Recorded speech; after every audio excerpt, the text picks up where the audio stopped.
Hi, my name's Esha Adnan. I'm a senior and I've been in the CUNY BA program for 2 years. My area of concentration is global politics and economy of the oppressed, and I just spent my winter session in Ghana for a study abroad experience. And knowing that I want to work internationally one day, I knew that I needed to get a grasp on what other people need and what other cultures require to help them progress and develop. And that's why I decided to do a study abroad. I really wanted to make sure my study abroad had a service learning experience to it. I did not just want to sit in a classroom and study all the time. I did want some hands-on experience.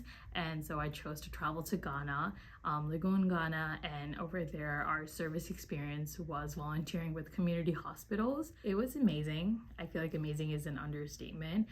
There were definitely some bumps in the road. I don't think I was prepared to probably face my living conditions, but despite everything, I came back with just a more enlightened mindset on what Ghanaian people are like and what parts, or at least parts of West Africa, look like, being able to travel throughout the country. We were volunteering with the community hospital there, and just learning about their level of healthcare and their level of protocols was really important. And also learning that they prefer to make sure that, because we were obviously in maternity wards and labor wards, because my course was on the reproductive health and cultural impact on reproductive rights. And so just being in that hospital and being in labor wards and maternity wards and knowing that all the doctors really care about the connection between a mother and her child. A mother and their child are never separated until I think 2 days. The child will not be going out to get a vaccine, or the doctor's not taking this child away right after birth to do their vaccines or their height and their weight. They know that the connection between that mother and the child is so necessary and important in those first couple of hours, so they just leave them be. My trip was completely funded by scholarships.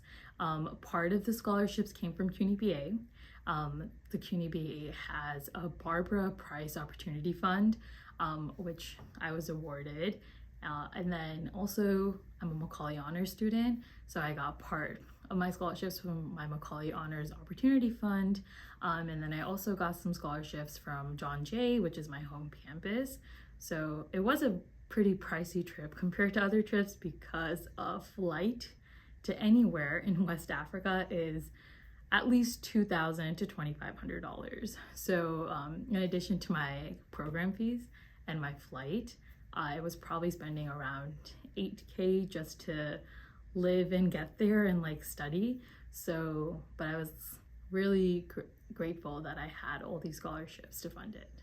My experiences there come up a lot in whatever class I'm taking. For example, in my international development, I think it's called Development of International Nations and Developing Countries course. One of our professors, she's always asking us oh, how should we be addressing this situation or that situation, or what does a foreign mindset look like for certain situations? And I will always bring up well, we don't really know because we don't know the culture of this country. I can't tell you a solution sitting in America for a country in Southeast Asia because I don't know what the people need. I don't know what their cultural boundaries are and their cultural norms and restrictions are. So for me to just be sitting here and saying, oh, we should apply this solution and they'll be all better, is such a naive and backward thinking mindset.